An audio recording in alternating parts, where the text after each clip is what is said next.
Welcome, Scooper Troopers and Inside Scoopers, Scat Cats, and Litter Mates. Hello. And people that also want to be called none of those things.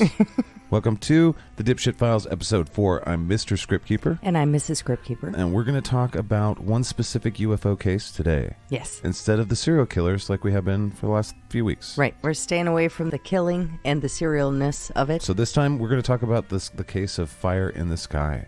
That's the name of the movie. Yeah, but that's how I think of it. But it's Travis Walton. Yeah, it's the Travis Walton abduction story. And it's a crazy story if you haven't heard it before. But yeah, there's books and documentaries and TV interviews and a freaking movie. Yeah. And there's a new movie out, too. Right. That just came out a couple of months ago. Yeah. Well, the movie I saw in 97, I think it was 97, yeah. That tripped me out. There was a couple scenes in there where, whoo. Yeah. I didn't want to believe anymore. I was like, I want to believe, and then I was like, no, I don't want that. But we'll talk about how he feels about that movie and his story and all that crazy shit as we open up another dipshit file.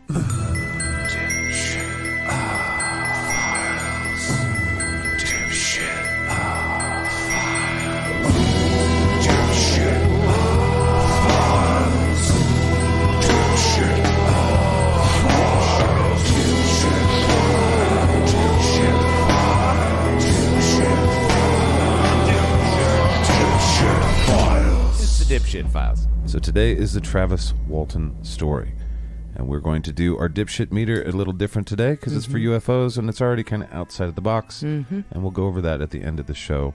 And this one actually doesn't rank super high as far as what we consider the meter for this, which is very, very, very likely that it happened.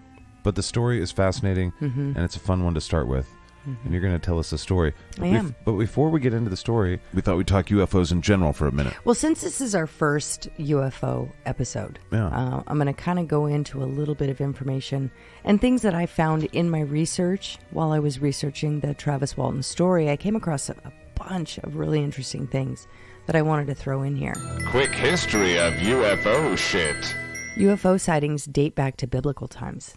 In the Bible's book of Ezekiel, a mysterious ship is described as appearing from the sky in Chaldea, which is modern-day Kuwait. Strange sightings were recorded around Rome in 218 BC. A wave of mysterious apparitions showed up in 4th century China when a moonboat was documented floating over the country once every 12 years. That was interesting. That sounds fun. Yeah. A smattering of other unfamiliar objects in the sky were noted in Germany in 1561, Hull, England in 1801, and multiple times during World War II when Allied pilots used the term Foo Fighters. Nice. Not to be confused with the band. There goes my alien. To describe the odd circles of light pilots noticed flanking their planes during combat. That's where Dave Grohl got it from. The term UFO, short for Unidentified Flying Object, was coined in 1953 by the United States Air Force as a bucket term for unexplained sightings like these. That means aliens. Stateside sightings were hardly restricted to military flyover zones. Our grandpappies were seeing all kinds of shit. The first recorded UFO sighting dates to 1639, when long before the era of planes and satellites, John Winthrop wrote in his diary about a large, strange light in the sky that shot back and forth. I do think I saw a drunken angel today. By the time lightning. Wife. Yeah. By the time he and the other men on his boat got their wits about them, their vessel was a mile from where it had been when they first spotted the light. Damn. So a little bit. What was the timeline, though? It was a time. I'm not sure. I would have to. They felt like they lost time, though. They did. They felt by the time. Yeah, they just felt like they lost time, so that was kind of like one of those... Well, fuck them, I don't believe them. Loss of time things. I think they were drunk. This was... Probably had scurvy. A long time ago. Yep, scurvy times. They had scurvy. So since its founding in 1974, the National UFO Reporting Center has documented around 90,000 UFO sightings. What? With almost 95% of those sightings easily explained away as military tests, weather balloons, or other regular terrestrial activity.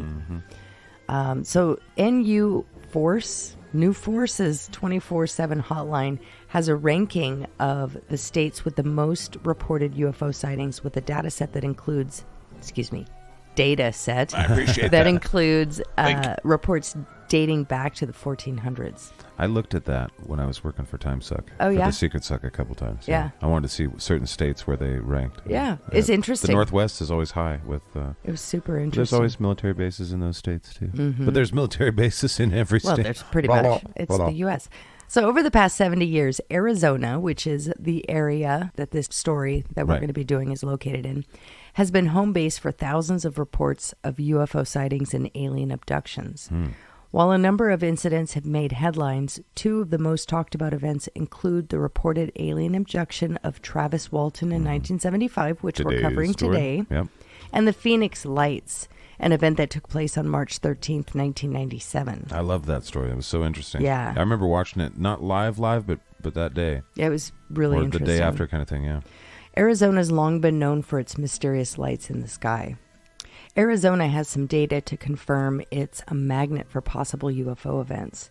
An analysis recently done by the website Outforia, which is, I've never heard of them until I started doing research I've never on heard this. of them either, yeah. But they found Arizona was has the seventh most sightings for unknown flying objects in the country. And that article was published December 21st of 2021. Oh, so they're keeping up with it. Yeah. Nice. Yeah.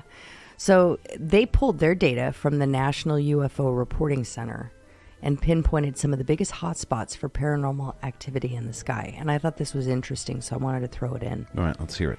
The first documented image of a UFO was captured in 1870 on the summit of Mount Washington in New Hampshire. More sightings were reported. Somebody paint it or something? The first documented image. Like somebody paint it? Like, is that a photograph? Oh, yeah, it was a photograph. Son of a bitch. Yeah, what? they used to do 1870? metal. They used to do metal I think, photos. okay, I know. Okay, Yeah. I think I know that one. Dumb. Yeah. So more sightings were reported at Mount Rainier in Washington in 1947. And, of course, several in Roswell, New Mexico. But 47 was, I think, where they got the 19 UFO, the disc shaped. Yeah. Everybody was the flying I think saucer that's term. the came saucer from term the came Rainier from that. one, yeah. Yeah. That's our Washington State claim to fame. We like it. Yeah. We're proud of it. Well, since then, countless numbers of unusual shapes in the sky and their supposed inhabitants have been exhaustively reported without sufficient explanations beyond the possible existence of extraterrestrial life. That was a quote from that place, that website.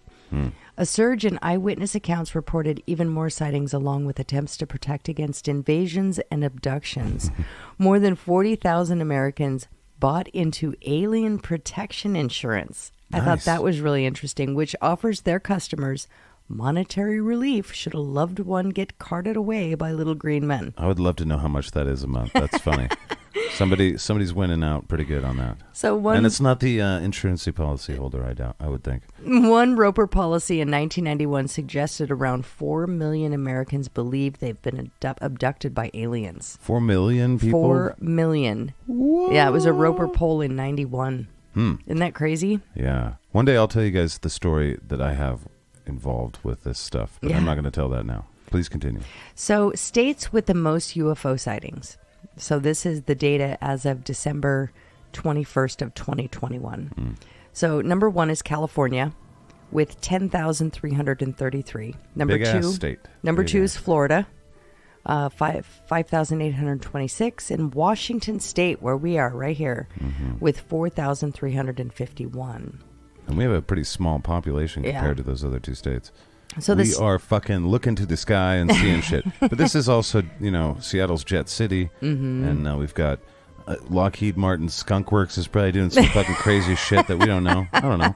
And Boeing, of course. So states we got jet shits going on. States with the fewest UFO sightings. Number 1, Washington, D.C. with only 87. Aliens are smart. They're avoiding the politicians. Number 2, North Dakota with 192. There's no one to see it. And number 3, Wyoming with 266. There's no one to see it.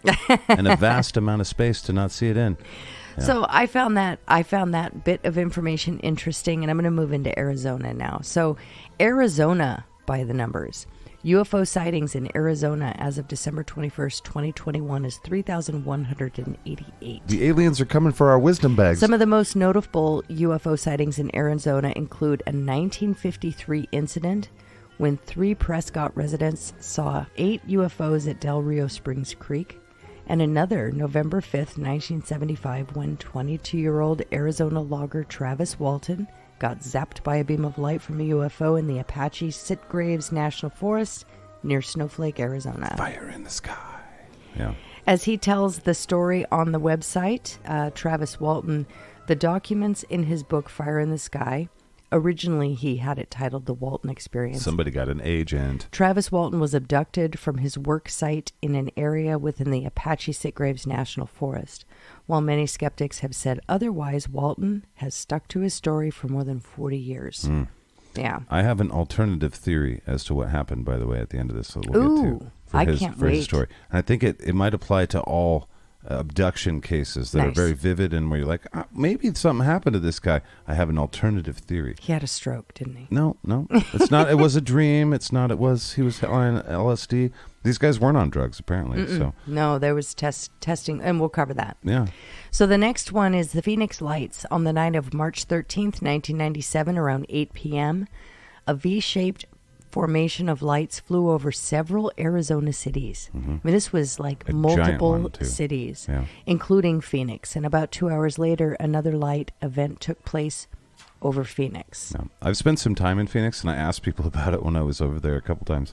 And they believe it. Well, but a lot of people were full of shit, though, that I met over there. Well, just because of the circle of people I know that introduced me to those people, they were just full of shit people in general. Fuck you. But I asked a lot of people at the bar, and they were drunk. So I really got no. Oh, good Lord! I got nowhere. But I had a good time in Arizona. Is what I'm trying to say. Good folks. Were there lights? Good folks. Absolutely. Yeah. Oh yeah. Were there tons two of video separate incidences? Fucking absolutely. Right. However, this is where the line of agreement between believers and skeptics end. That's it. Right. I mean, it's either did or it didn't. Well, the official story was that it was something to do with flares and a military exercise. I have a hard time with that after, Well, I'm not an expert on flares or military anything. Right. But it did not look... It looked very stationary in a lot of ways. Yeah. But maybe they have really good flares. Maybe they're programmed with computer chips. They now, could have been and 1997 drones that were just way ahead of the drones of 1997. And they were just flying in formation. I mean, it could be. Right above the ground. Why not? At 9 o'clock at night, above cities, when people are going to be paying attention. Why would they do that? I don't know. Well, because the military base was quite a ways away. It's not super far away from Phoenix. No, it's not. But why would it be over Phoenix? Why wouldn't they do it over the military base? They miscalculated coordinates. Oh, that puts a lot of faith in our government, our military. I have a lot of faith in the military. The government themselves, I don't know. Well, so Phoenix Lights we'll have to get to some other time. Yeah. But I have to mention, as far as the scale that we have for UFOs, that one's high. Just because the amount of, it's modern, the amount of people that witnessed it, the credibility of the witnesses, because it was just a fucking town. It was not the town, the cities. Yeah. And it was multiple cities. Plus, we have video footage. You can go look at it right now and decide for yourself. You can hear the 911 phone calls. Right. Yeah. Very interesting, too. Very interesting. It's 1997 video footage, though, so it is potato-ish, but it's, it's still up there. And you can tell, ask yourself, if you look at those lights, do those look like flares of any kind that you've ever seen ever? Yeah. And do they have those flares now? And if they do have those flares, have they been public about it? Yeah, but then someone could be like, "Oh yeah, dude, they've had them since 1997, you jackass." That's how they fucking told the world we have cool flares now. So in the United States military. I want to start our story. Fine. Are you ready? Let's do it. The Travis Walton Story. On November 5th, 1975, 22-year-old Travis Walton was part of a 7-man logging crew in the Sitgraves National Forest near Heber, Arizona. Kind of east central. After a long day of work, darkness had fallen and they had packed up to head home. Driving along the logging road, they all saw a bright light off to their right. If it was about, it'd be starboard. When they got closer, they saw a bright saucer-shaped object hovering about 20 feet over a clearing. Pooped him. Now, just for logistics, their drive home was about 30 miles. Okay. So they were quite a ways into their drive home. He never said exactly how far, but quite a ways. Okay. So it wasn't like, they had just left.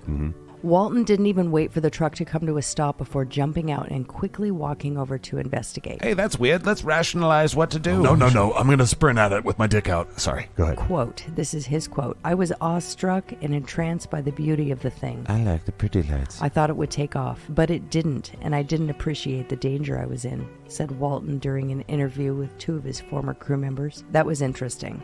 So here's a little bit of information. Travis Walton. Travis Walton is the man who was abducted. His crew, the foreman, is Mike Rogers. Mike Rogers is also Travis's best friend. And Travis was dating Mike's sister, Dana. And they're still married, right? They're still married to this day. Spoiler alert, Travis lives. Yes, he does live. So Mike Rogers is the foreman. He's the boss man. He's Travis's best friend. And Travis is dating Mike's sister, Dana. Right. Alan Dallas, considered the black sheep of the group, potentially friends with Mike.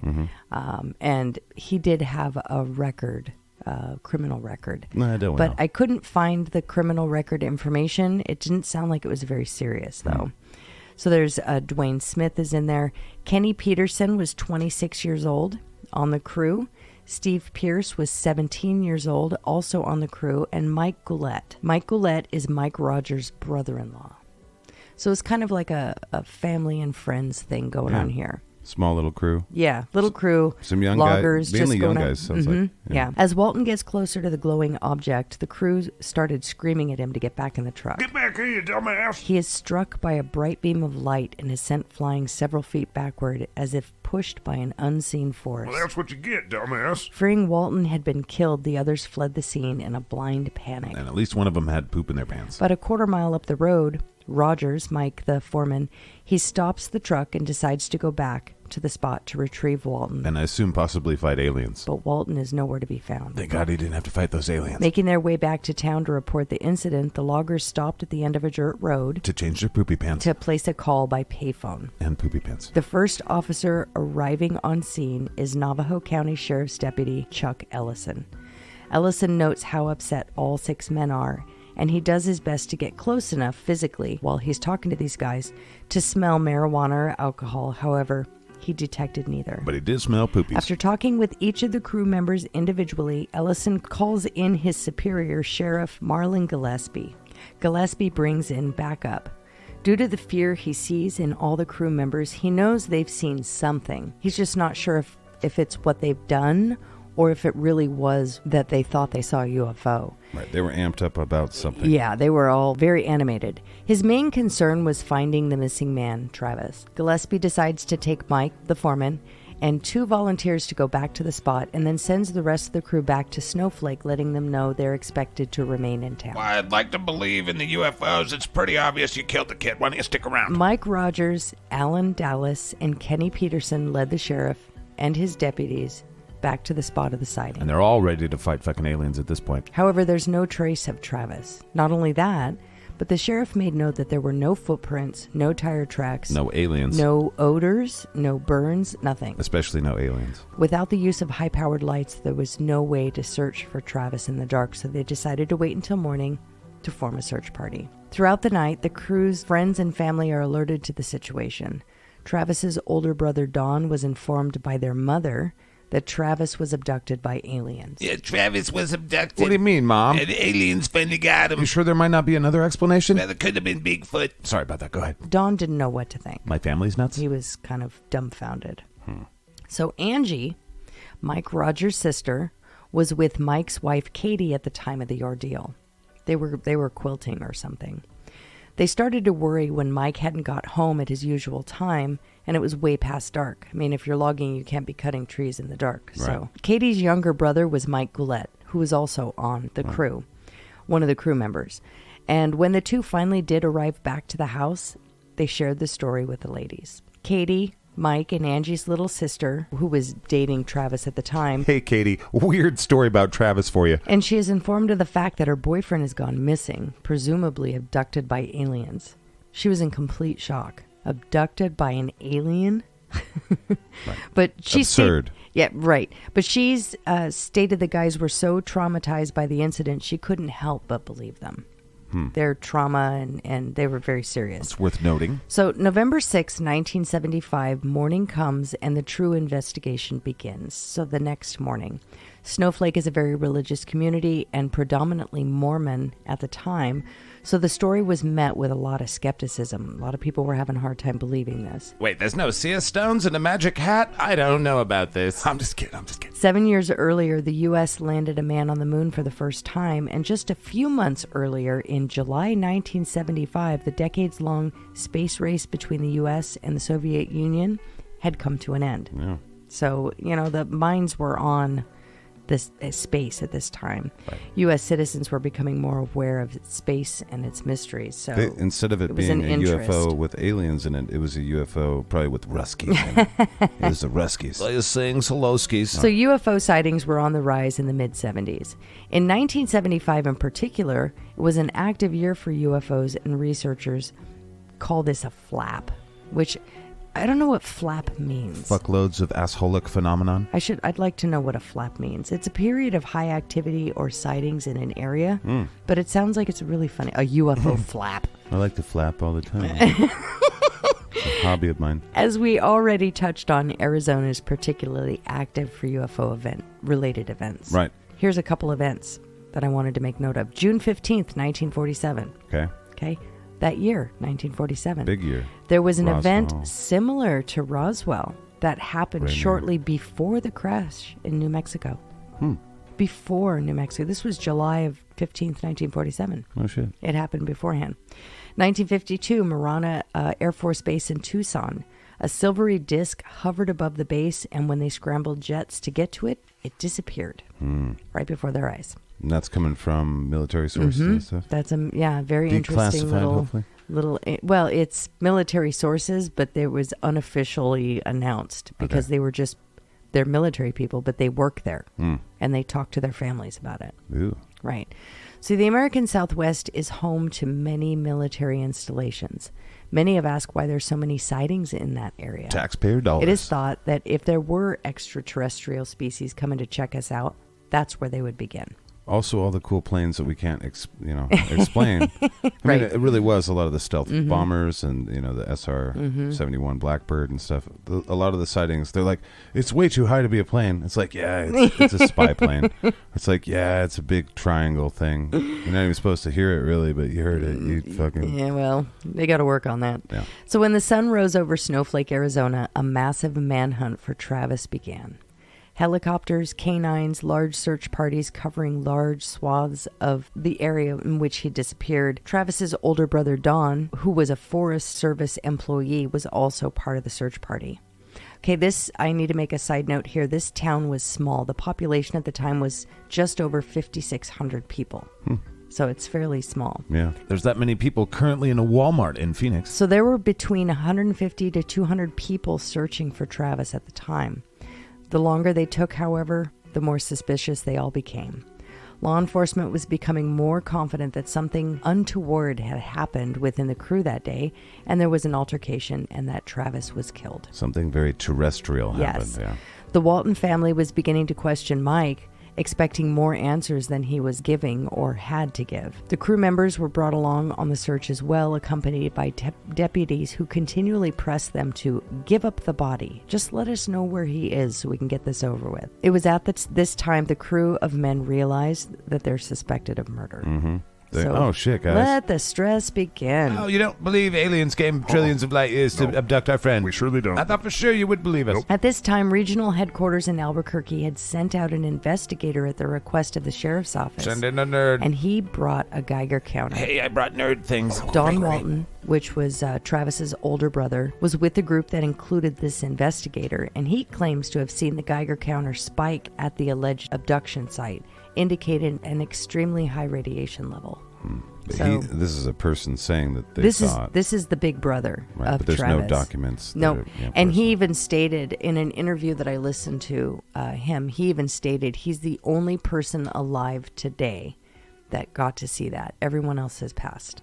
Okay. So, well, we have to we know that information, and it's like, all right, dude. yep, and that's sorry, all we got. Yeah, there's no record of it. Thanks for fuck all. So, we might want that to be true.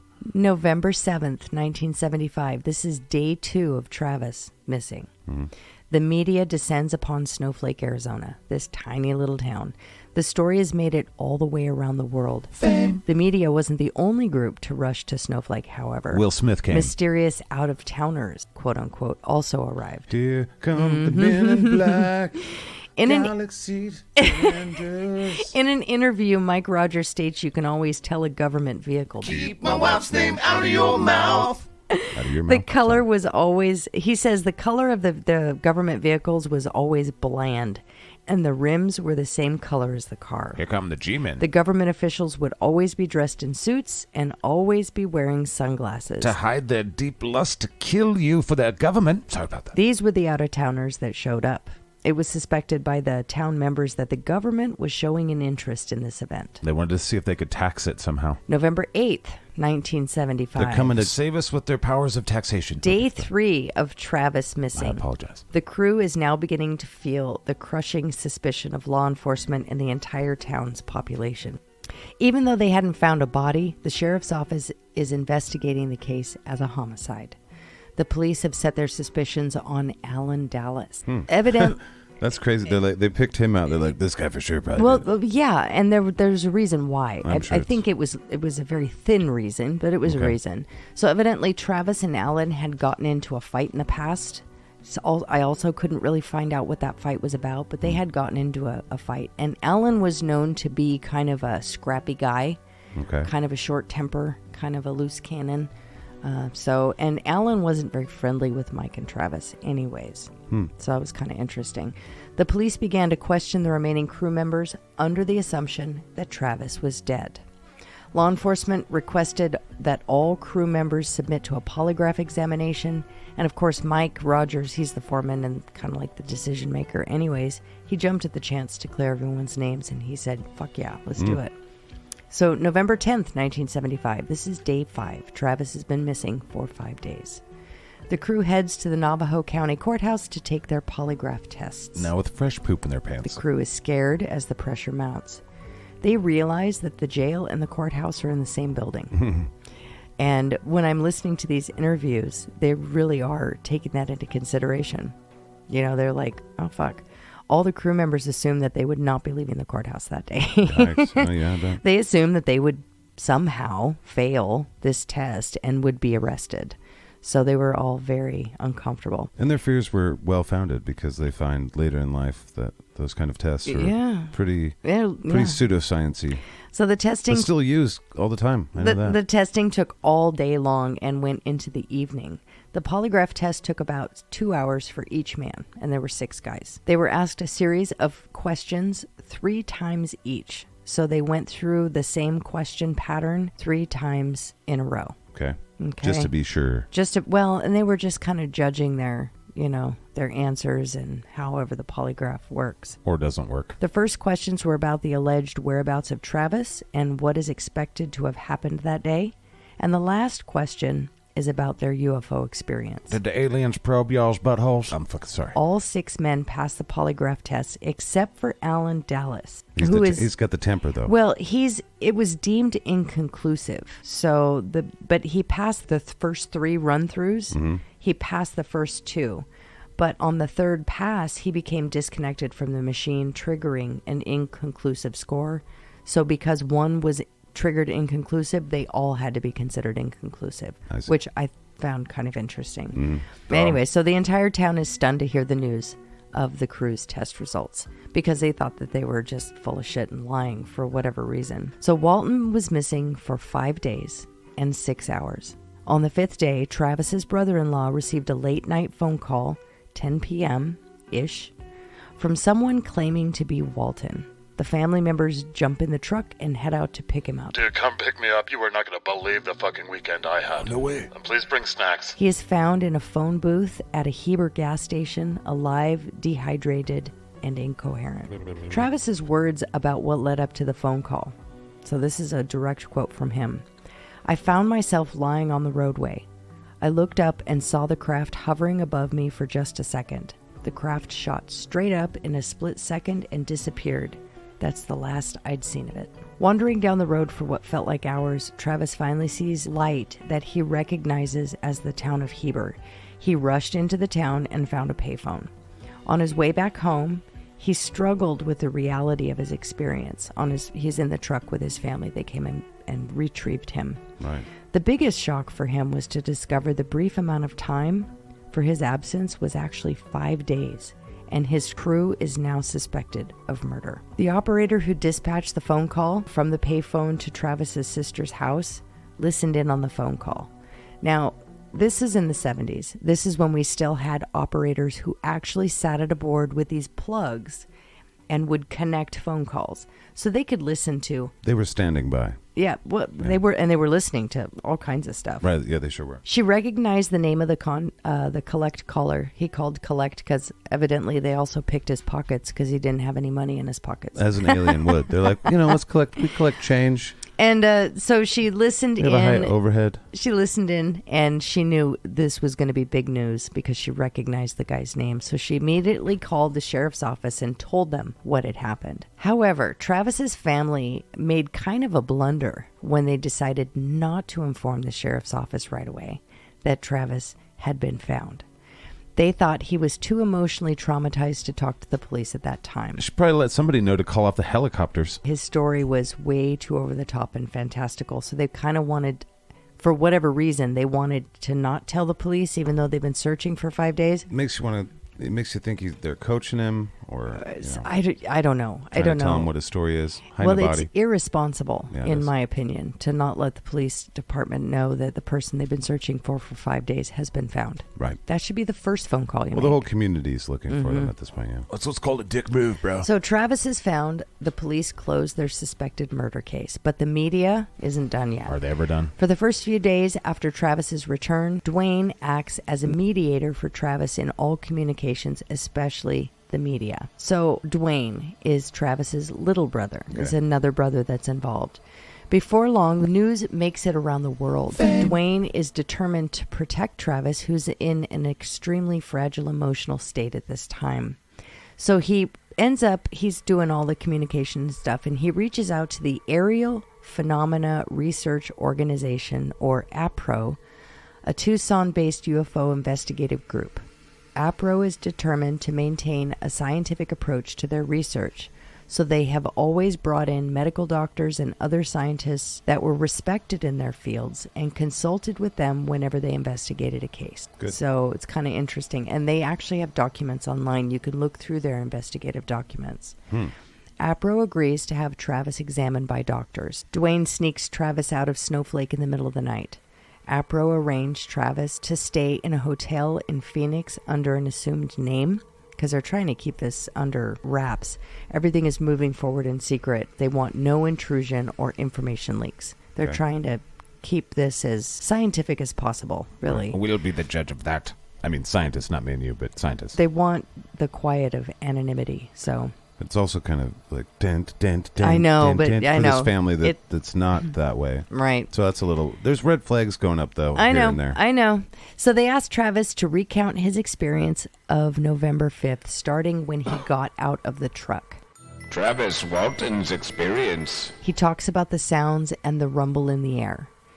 He assumed for some reason that the craft would disappear before he got a good look at it, so he was in a rush to get a closer look. Which is similar to what I recommend people do when they see a bear or a timber wolf Or a moose. Yeah, or a moose. He moves forward to the hovering object, and the sounds get louder, the lights get brighter.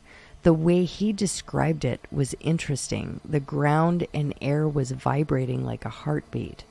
And it reminded me, when he was explaining it, it reminded me of, we have loud thumping stereo vehicles that drive by our house every once in a while, and you can feel them before you hear them. Mm-hmm. And one of these days it's going to break a window. But anyways, that's what it reminded me You of say when that he was every explaining week. that. As long as they stay off my lawn. So then the craft began to move, and he was startled, so he jumped for cover. When he rose up again, he felt a stunning force, quote unquote. The next thing he remembers is waking up on the side of the road. That's all he's got. To make But sense there's of... so much more to the story. Right. So to make sense of the last 5 days he was missing and find out what had happened, he agreed to undergo a controversial technique called regressive hypnosis. Right. This is where I fall away. Yeah. Prior to his hypnosis, the doctors perform a battery of tests. Blood and urine samples were taken and submitted to the county medical examiner's drug screen. They did this on purpose because it was extremely good at detecting drugs and alcohol, but it was the county medical examiner, so they weren't on either side. They didn't know what was going on, and they were testing for their own workers, basically. Oh, yeah. So they're really going to dig. That's the rumor. But nothing was found. They found no alcohol, no drugs. Maybe a little crack. Okay, it had been 5 days. Let's take that into consideration too. Yeah. But they still found nothing in his system. Except for all the crack. Just kidding. So November 14th, 1975, 4 days after his return, Travis meets with Dr. James Harder, a doctor with APRO, to undergo this regressive hypnosis. I picture this doctor with a bowler hat and a monocle. Go ahead. It is Sorry. in his hotel room, surrounded by family, that he begins to remember his terrifying experience. He also has a very twirlable mustache in my head. Go ahead. Sorry. He couldn't remember anything past his own fear. So the doctor was trying to get him past that. Every time he tried to remember, the fear would make it so that he was basically, that's all he remembered is just being fucking scared. Right. The doctor takes him back to the point of entering the ship and all the way through 5 days of quote-unquote terror. Here's the interview. Okay. Travis Walton's interview. Now, I'm going to tell this interview in first person most of the time because this is actually Travis's words. Okay. So the doctor... And I'm going to play Dr. Schmoggy. Okay. Tell me about your butthole. So the Poor little doctor... Travis. The doctor, all he says in this is, tell me what you see, okay? Tell me what you see, Travis. Travis, I was laying on my back. I came to slowly, and I Travis. thought I was in the hospital at first. There was a bright light above me, and I looked around at the small space around me. There was something heavy on my chest, and it was also emitting light. Yeah, sorry about that. I looked around again and saw that what I thought for a split second were doctors in surgical masks. I mean, kind of, yeah. But then realized they weren't human. Fuck. They Real were- quick. Anything other than you wake up in a thing that you think is a hospital and you see people that you think are doctors. Yeah. And then you're like, oh, that's not what this is. There's zero Fear. things that are okay after Fear. that. Yep, Just exactly. Throwing that out there. He said they were about 5 feet tall, had white skin, small features except for large eyes. I'm feeling pain and suffocation, and the beings don't seem to feel any emotion at my condition. They actually seemed threatening. Hey, don't be afraid, little earth ape. I'm just hurting you a little bit. Just a little bit. I freaked out and jumped off the table. When I did, the device on my chest fell off. I grabbed a rod type thing and started swinging. I was so scared. I wish you would have brought that rod home with you so we could see the rod. For us to do much with your story, we need the fucking rod! To my surprise, the beings just turned around and left. They're like, fuck, whatever. They just left me alone. The dirt monkey from Earth is doing the dirt monkey stuff again. They just do. That's all they do. At least he's not throwing his poop at us like they used to. And in all the hubbub, they didn't forget to take the rod. I started looking for a way out. The whole craft was lit dimly and the air was insufficient. I was struggling to breathe. I came across another room and it appeared to be empty except for a single chair. I noticed the light in the room shift. There was a hologram or a viewing of a star map. You couldn't see the image or points of light until I got really close to the chair. On the arm of the chair was a screen and what appeared to be buttons, or at least I assumed they were buttons. Kind of how Fax would push all the buttons. I thought maybe they would open a door, so I started pushing them and nothing happened. Oh, that's a good idea. Just start pushing random buttons. Exactly. I know I have to get out of there, so I start to look for another way or a door. That's when I realize I'm not alone in this room. Yes, Dr. Smokey here to talk about Dr. Smokey's beard and ball hair oil for humans. It looks like a human blocking my way. Dun, dun, I immediately assumed it was Air Force or NASA or something, and they were there to intervene and take me away from the creatures. Ah, but fuck. This was a very human-looking person, but in a suit and helmet. You could pass them in a crowd and never really notice. See, wait, real quick. He's thinking about NASA and the military and shit in this situation. So he's a person that has some sort of history thinking about UFOs and shit. He must, yeah. Because that's, I mean, for the story. Unless, of course, this happened. But you know what I mean. It's like... Right. Well, if you're assuming you're on a spaceship, the only people who are going to save you are NASA. Well, I would assume there could be Superman. Here come the men in black. There could be the Avengers. Galaxy Defenders. They're not going to help you. They're going to flashy thing you and tax you and make fun of you with the dog that talks. Alrighty, so you could pass this person in a crowd and really never notice. They looked very human. They were bigger and taller than me, more muscular, very large. Rather dashing, great calf muscles. I went up to talk to this guy and started asking him questions, and he wouldn't answer me. When I started getting upset and yelling louder, he just remained unresponsive. So the being took me by the arm and led me down the hallway to another room. As we approached the door, it opened all by itself, and then we went inside. Oh, the government wastes so much money. They, at the very least, better have kick-ass fucking doors in their little secret bases. Sorry, go ahead. It appeared to be an airlock or a booth type thing of some kind. All of a sudden, the air changed. The light was brighter, and I could breathe better. I was then led through what appeared to be an aircraft carrier, as if I left one smaller craft and came out into a larger one.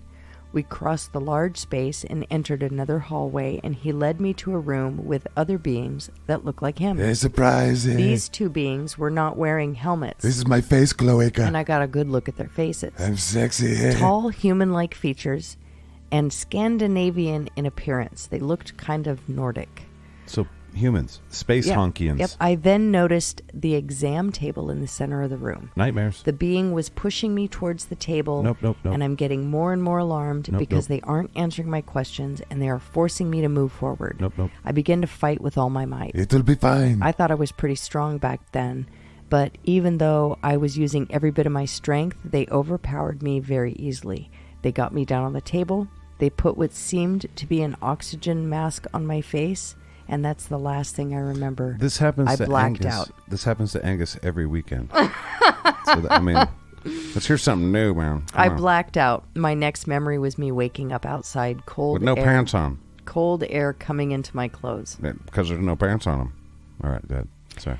And that basically his story. So in addition to the Fire in the Sky movie, the Walton Legacy, what they call the Walton Legacy, now includes an autobiographical 1978 paperback. Plus Walmart stores. A novelty Sam's. 45 RPM record by an Albuquerque folk singer. And most recently, a Saucer People trading card on which a trio of stereotypical UFO flight attendants subjects Walton to a nightmare exam. What the fuck? Yeah, Okay. I know. Isn't that weird? This begins the era of gray aliens being obsessed with human butthole. For decades, I can't get enough human butthole. Not surprisingly, Walton's fantastic tale was not without its detractors. Right, I'm one of those. In fact, when Walton's crew members reported his disappearance to the local law enforcement, officers originally suspected the UFO story was simply a bizarre cover-up for Walton's possible murder. But then he went and fucking lived. But few critics were as vocal as Philip Klass, Walton's most severe doubting Thomas. Then senior editor of Aviation Week, Klass investigated the case more thoroughly than any other debunker,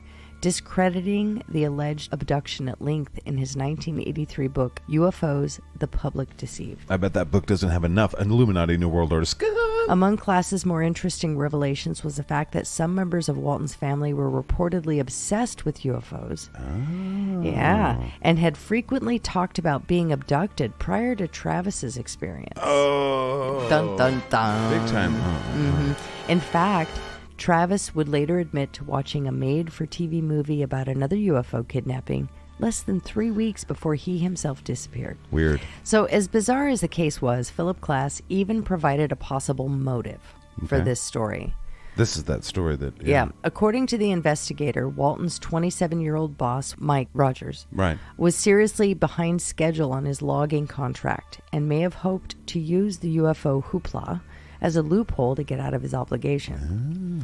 Travis states that they had actually completed 80% of the contract, and they were actually nearing completion. They were the completion date. He says, we wanted to get it completed before the snow began to fall, so we were pushing. And if you think about it, it was early November. But everybody that's fucking off and they are behind, That's what they say anyway. We know this. Everyone knows this. The skeptics jumped on the idea as if it were going to discredit the story. Yeah. But getting out of the contract was in no way to Mike's advantage. Oh, foiled again. There was a lot of money that was actually held back, and we had already almost completed most of it. Right, but your reputation's everything. If your reputation is that you didn't get it all done, maybe he was feeling the who knows? Maybe, I don't know shit about shit. You're logging for money. You're not logging for fun. I love logging. Right. So if there's your a reputation if there's gets a you future holdback business. on money until you only get a certain portion of it up front or maybe in the middle, and then the rest of it is paid out at the end of the contract once it's fulfilled. Oh yeah. Why would you want it out of that contract? You would not. Right. Well, I wouldn't. Oh, but that UFO money. But after the incident, no one would go back there to finish. So the contract was defunct. The crew refused, and as a result, another crew did come in and finish it to Mike's financial disadvantage. So he didn't get the money either. As a result... Did he get any money out of the movie? No, I don't... You know what? I don't think even Travis got money out of the movie. What? No, his was a book thing. Well, that's not... Well, okay, that makes sense. Right. And the lesson here is get a good agent. So basically, reached out for comment. The former logging boss, Mike Rogers, dismisses Class's story as complete bullshit. Mm-hmm. That's what he says. It could very well be. Or it could be my alternative hypothesis, which we'll share near the end here. I'm interested in hearing what you have to say. So Class is quoted here as saying, if the incident was not a hoax, then the UFO had behaved as if it were following a script prepared by Mike Rogers and Travis Walton. They pulled off some Spielberg shit.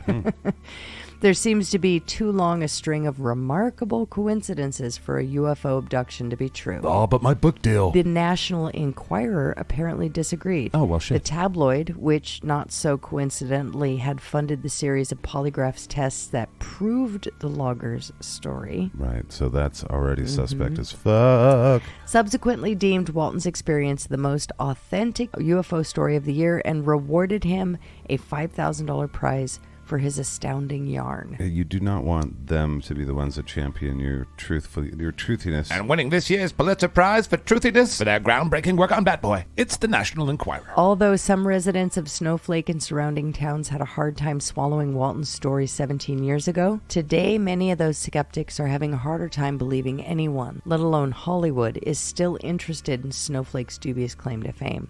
Because the real Snowflake didn't match up with the director's image of the town. The film was shot in Oregon. Fuck them snowflakes. Sorry. So they're talking about the movie here. Right. Right. They're like, get out of here. Yeah. So... Go on, get. So here's a little bit of evidence. Now, from this story, I'm going to cover... There was little bits of evidence, but I pulled two that seemed to be pretty interesting to me. I found interest in it. So, Okay. So on the other side of this little thing, it's some evidence. yeah. Is this evidence? In 2014, UFO researcher and documentarian Ben Hansen, he met with Travis Walton at the site of the alleged abduction to examine any remaining evidence of his encounter. And possibly fight aliens. They went to the site and gridded the area as if it were a crime scene. Head on a swivel. Now, this wasn't just the two of them. This was a group I would say fighting aliens is a team effort. of scientists. Better get more than nerds on your team. So they looked through the topsoil, they tested rocks, they came across tree stumps that were cut after the incident. So remember, this is a logging area. Somebody had come through and logged I it. wonder if they had to fight the aliens. You can, of course, see the growth rings, but on closer inspection, they found something very intriguing. Little gray aliens ready to go ham. Tree rings are a sign of growth, each ring signifying a year. The strange thing about these trees was that around the time of the incident and shortly after, the rings were much further spaced out from each other on only one side, and that's of the tree itself, and that was the side that was facing the abduction area. So they were normal on one side of the ring. They probe the trees too? How Yeah, dare they? And they had abnormal growth on one side of the tree. Probably where their little tree buttholes are. Dumb. So Poor little guys. as they look around at all the trees surrounding the sighting location, all of the trees showed the same growth pattern in the area, only facing the site. So it was in a complete perimeter all the way around. Oh, boy. That was kind of interesting. Ben wondered if this could be caused by the radiation from the craft, as evidenced by the Geiger counter during the search for Travis in 1975. So Ben did a bit of research and found a few studies that happened after Chernobyl.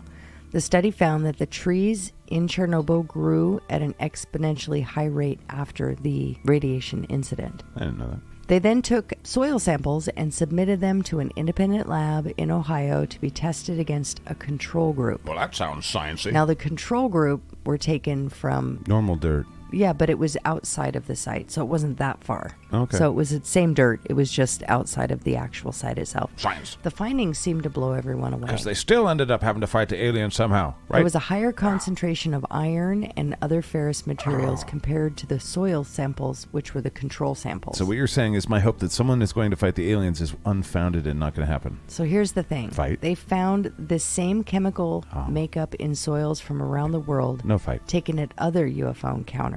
They think that maybe the magnetic nature of the encounter actually pulls the iron and ferrous materials up through the soil. I wonder why. And brings them to the surface because of the magnetic. It's iron. Iron is very magnetic. Sure, So I get they're that. thinking that those minerals are pulled to the surface during these events. Sure. That would be a really inconvenient spaceship where it's like, hey, we're going to land again. It's like, well, I hope none of the fucking planets that we land on are made of any fucking metals at all. Because we'll be driving away with metals connected to, Well, because of all of this research, ufologists agree that you should come hear their talk at the Motel 6, Conference Room B, 1130, by the freeway exit. that Sorry. the Travis Walton case is perhaps the best evidence of alien visitation to date. Well, god dang it. It's Yeah. a pretty fucking interesting story. So now it's time to check into our DIPSH T FILES UFO scale. DIPSH T FILES U.F.O-meter. All right, so the dipshit meter this time through is really, there's no dipshits. I mean, maybe the hoaxers are dipshits, or maybe the aliens are dipshits for probing people up their butts. Government. But really, we're the dipshits, Monique and I. Sorry, honey. Because we're the ones looking into this. But Right. the UFO scale, very different from the serial killer scales. Yeah. We just did 5 simple categories. We did 0 to 5, 0 being low, 5 being high. And here it is. Witnesses and the quantity of witnesses. That's Right. the first one. So 2 or 3 witnesses would equal a 1, and 15, 20 would be, somewhere in like a 4, and 50 plus would be a 5, somewhere in Right, that. right. So like the Phoenix Lights were hundreds and hundreds of people, if That not was a thousands. 5. That's a Yeah. 5. So the next one would be the credibility of the witnesses. And we're not trying to be dicks here and be like, just because you aren't trained by the military or police or whatever, you're a 3. You're right in the middle of the road. If you're just a civilian, you get a 3. Even if you're a drunk asshole, even Right. if you're, a teacher at the school, maybe you get a 3.5. I don't know, that kind of thing. You should get a 3.5 or a 4 if you're a teacher at a school compared to the drunk guy. But if you're a drunk teacher, see, this is why we give everyone a 3. Unless you're in the military, unless you're trained, paid to notice things. So credibility of witnesses, a 5 would be if an astrophysicist looked at the sky and said, well, that's fucking nothing that we know. Right. Then it's like, okay, well, shit. Yeah. Neil deGrasse Tyson's like skeptical. He's wondering what's going on. All right, the next one is physical evidence. And almost none of these have any physical evidence at all. Right. Almost 0, basically 0 of these have evidence. We have videotape evidence, which is after this. But physical evidence would be even anything. A 1 would be maybe something like what you're finding with the radiation and stuff. And maybe a little higher, that kind of thing. Then the next one is video and photo evidence. And, with the Phoenix Lights, again, we have a ton. But is it good video? As it's at night, it's just of lights. Well, it's the best video footage they could have gotten at the time. They had shoulder-held video cameras. Remember 97? I do. They were VHS video cameras. Yeah, I was using that shit. It was very difficult to do anything with it. Right. Yeah, VHS tapes. And so photo evidence is obviously less good than video evidence almost all the time. But, the way video evidence is nowadays, because I can fuck around with, a couple programs and I can make some pretty interesting things. So blah, blah, blah. Video evidence is hard to take. Right. But 0 to 5. And then the last one is whether or not it can be explained away easily by natural things or by other expertise. Right. So as you said earlier, 95% of these are explained away by natural things, even anomalies that are that could be natural, all that stuff. It's that 5% or even 1% of that 5% where it's very interesting. And so if it can be explained away easily, then it's a 0. But if it can't be explained away easily, then it becomes a 5 and it becomes worth investigating. And most of them are going to land somewhere in the lower portion of that. All right, this is the dipshit meter UFO scale. Quantity of witnesses. All right, first thing up, the quantity of witnesses. How many witnesses were there? There were 7, 7, including the one that was abducted. Right. but 6 that were just watching. Okay, so from a technical standpoint, we can give that a 3 on our little scale. We Right. can give that a 3. That's not too bad. That's middle of the road. Right. Witness credibility. Now, credibility of witnesses. So the people that saw this, they're just normal folk. Yeah. So they're just a 3. Yeah. I Well, mean, they're wasn't just any normal military working guys. people, wasn't yeah. any police officers, no astrophysicists. Nope. Okay. Physical evidence. As far as physical evidence, we're going to give them the fact that there was some radioactive kind of stuff going on. You know, I bet there's a lot of people that are like, yeah, well, all the mountains are radioactive. or Right. Well, things happen, and, you know, yeah, there is coincidence. radiation that comes from the Earth itself. Of course. That's just kind of a high amount of radiation in that one spot. in which the was kinda exact spot interesting. that they claimed Yeah. weird shit happened Yeah. that felt magnetic. Yeah. Plus, the evidence didn't come out until 2014. Yeah. Okay. So there's still some room for investigation in there, perhaps. Yeah. Okay, now let's look at the video photo evidence. Video and or photo evidence. There is none. There is none. There is none. Like so many of these. In fact, 0. Yeah. Yeah. There's It was 0. 1975. They didn't have cell phones. No, they were not ready for that. No, and they were logging, so they weren't carrying cameras. They sure weren't. Nope. They should have. Well, they weren't. Maybe next time, guys. All right, now let's check out how explainable is it. Could this be some other shit? It is. We give it a 2.75 because there's some unexplainable things in there. There's Yeah. my alternative theory, which I think is really good, but we'll Well, get to you that in a keep second. bringing it up. Well, that's the end here, baby. Okay. Well, actually, okay, so we give it a 2.75 because there are some things that are easily explainable, and I think my theory explains it all perfectly. I can falsify it perfectly. But we give it a 1.95 overall. Yeah. So it's basically a 2. Yeah. Which is below what an average would be, I guess, but not really, because most of these are all very low. For example, the Phoenix Lights is a 3.6 because a shitload of people saw it, and you know, some of it's not actually explainable easily. The military, Right. their explanation falls pretty short, Right. at least for a lot of Unless they divulge some, classified Right. information. people. What do we know? We're fucking civilians, Right. and we're not supposed to know this shit. We're just peons. Right. But other things like the Aurora, Texas, for those of you guys that have listened to the Dave and Angus show and stuff, we talked about the 1897 Aurora, Texas. That had a little bit of physical evidence, a little bit more than normal. Ended up with a 2.7, and then the very famous Roswell had a 2.4. So to give you some kind of idea, Fire in the Sky, Mr. Walton, was a 1.95. So Right. the lowest of all those, but still fantastically interesting. Very interesting story. Fantastically interesting. That's Yeah. a weird way to put that. But so a 1.95 overall. Right. So my alternative theory to this. Okay, I can't And wait. I think this could be for all. I'm sitting It's going on to the be edge very of my stupid. I built it up for no reason. It's really simple. Script Keeper's dumb as fuck alternative theory. No, here's what I think. There's a lot of potential evidence for this, and it's more practical than somebody coming from billions of light years away, in my mind. So the CIA and or NSA and or Oh, whatever, no. fill in whatever alphabet agency you want. They have a kind of a track record of being cunts to their own people. Okay. Mainly because other countries are that way, and they're like, well, we got to compete with Russia. They're being cunts to their people. What if they learned about something by dissecting people's brains? Let's dissect people's brains, our people. And so they do.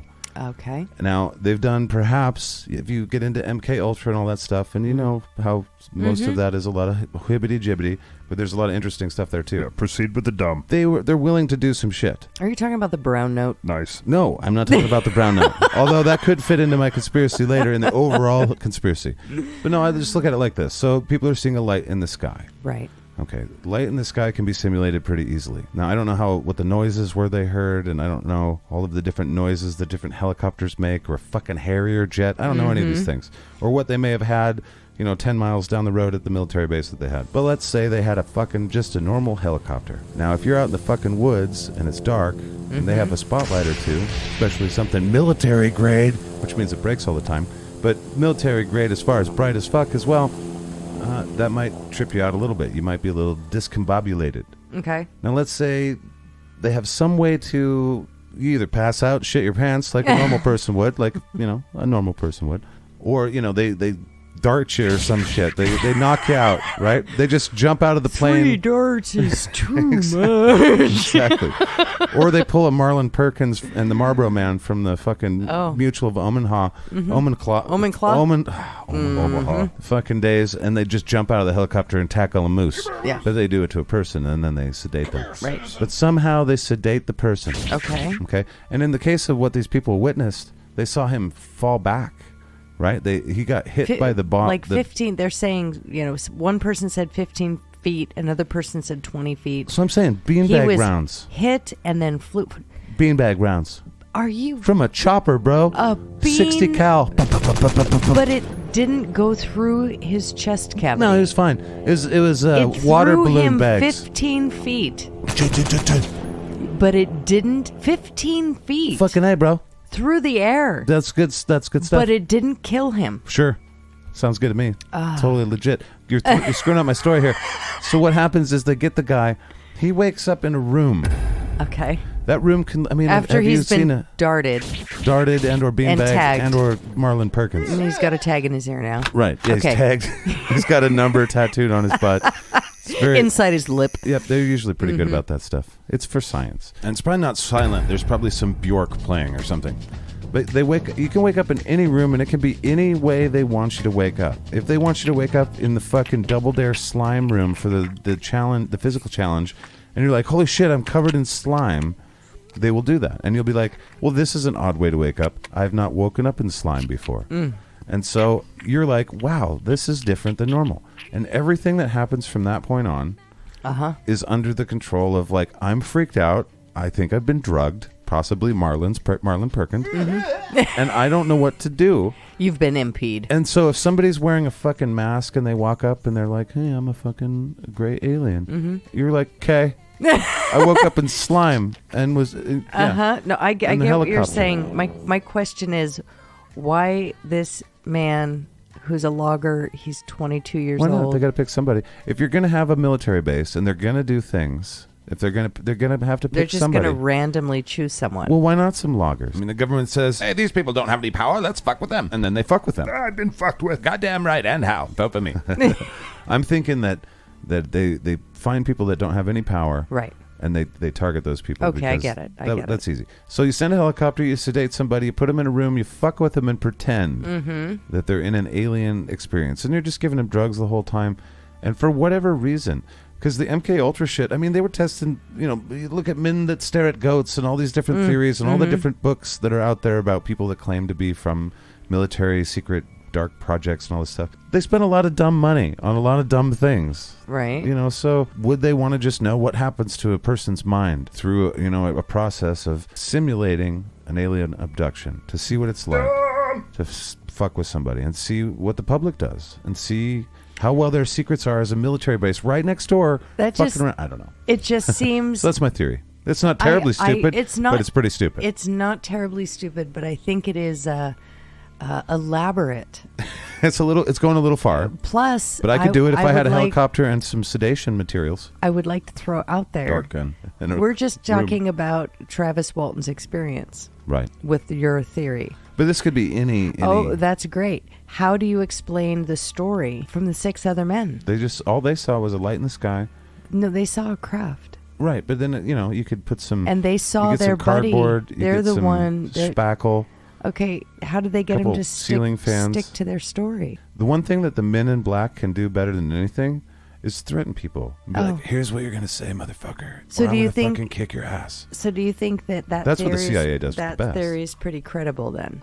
My theory is the best. Here's the thing about my theory. All right, it's airtight. It's been thought out very well through all the YouTube research. It can be corroborated through Marvel Men in Black series 1 through 17. And I also think it's true with the deepness of my heart, and that makes it also correct. Also, I talked to some wisdom bags, and they told me it was true. And so I'm like, pretty much a 5-point plan. I got it all together. So ultimately, that's my idea. All right, shall we get to our conclusion and let these nice people get on with their week? Absolutely. All right, here on the other side of this is our little conclusion. DIPSH Files Conclusions. So what do you think? I don't believe him. I want to, but I don't really believe him. I don't know what to think.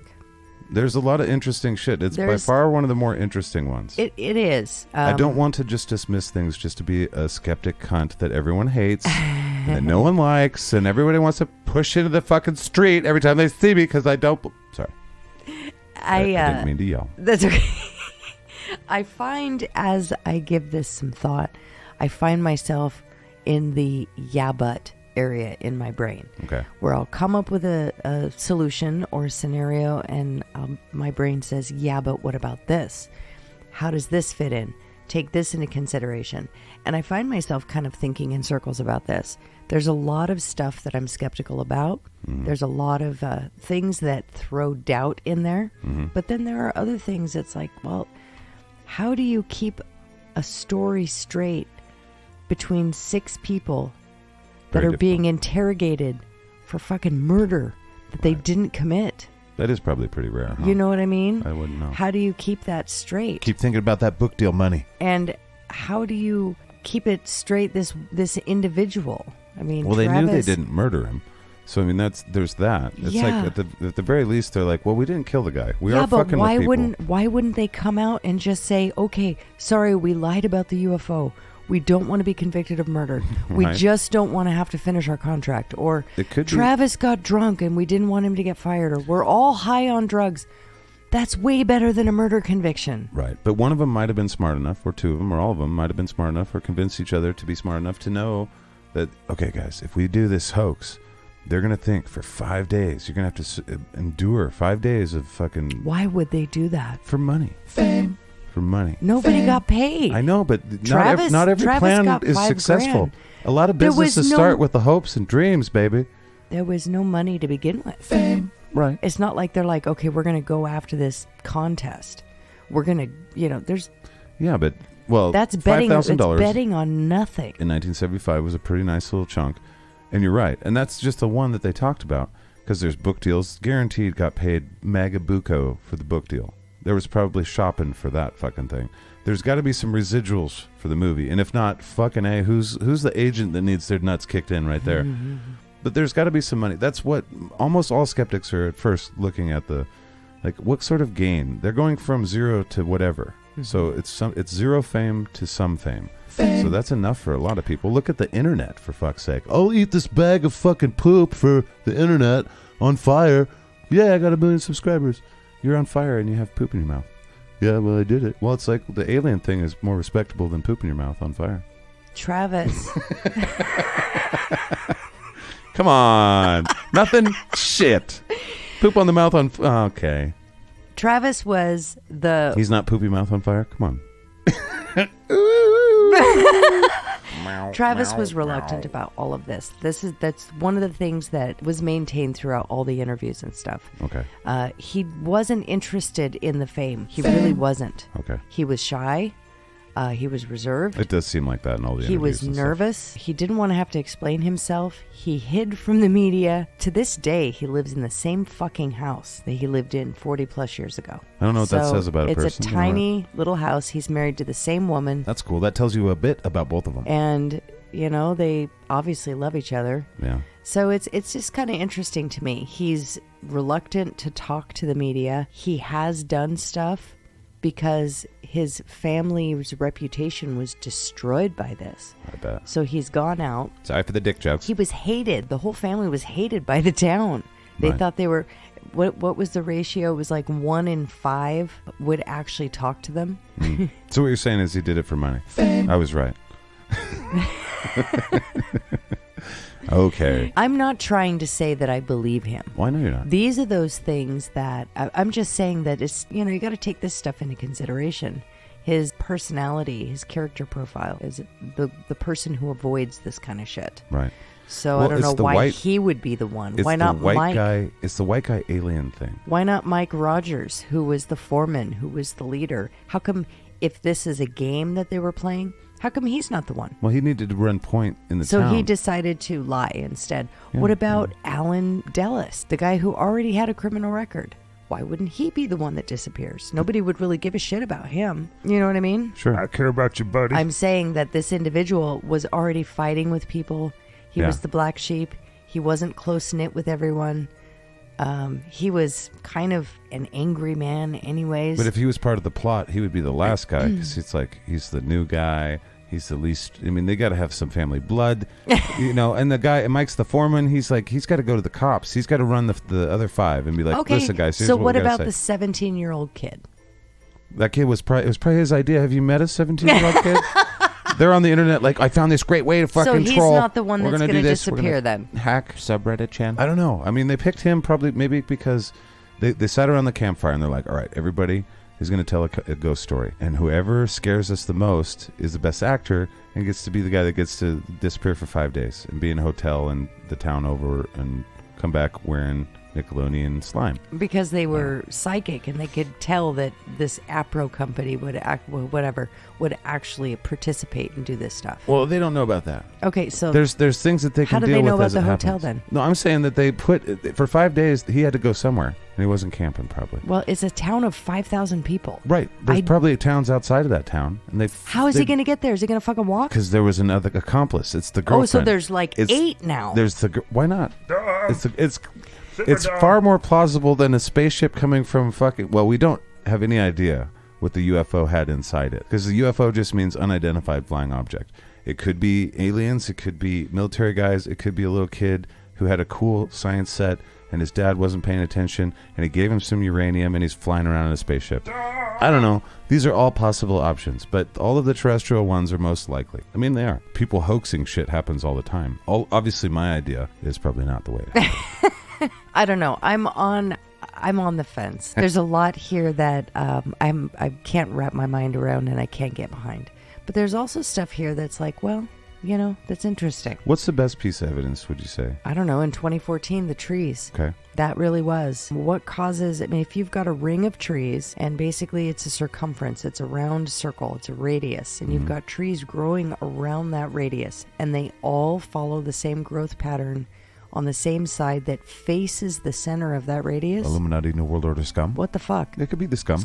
Well, maybe we have an expert That's interesting. That's a listener that knows about trees. I'm not saying that it was a UFO. Right. I'm saying it was radiation. Yeah, it could have been a spaceship. It could have been a military thing. It could have been maybe a natural occurrence. Well, I'm interested in the natural occurrence. Where's that radiation coming from? Right. Is it coming from is there a portal in the earth right there? For this. So and maybe that has something to do with the mineral content and the ferrous materials and the iron in the soil in that area. Stargate shit. Also. Right. So. And somebody needs to talk to these aliens about their spaceship design being magnetic like that. I don't think you should take pieces of planets that you land on with you. I think that's. I think we make better shit than that. Maybe it's only a design flaw on Earth. Well, you require magnetics to bend space and time. And they're like, oh fuck, that's a good point. It's like, oh fuck, we have to go to Earth, Earth. We got to get dirt all over us. Yeah, that's why they're looking for gold. Gold isn't magnetic. She knows too much. Hey, bro. Get the flashy thing. All right, well, I think we figured it out. Aliens are for sure true. They for sure came to this guy's house in 1975. These guys weren't making it up at all, and they fucking. All right. I mean, that's the way it was. This was a fun story. This was fun. Yeah, I enjoyed it. We kind of ended up on kind of different sides a little bit on it. A little bit. It was fun. I love it, and I love you. I love you. And thank you guys for listening. Mrs. Scriptkeeper and I will talk at you in the future. It'll seem like the present. Yes.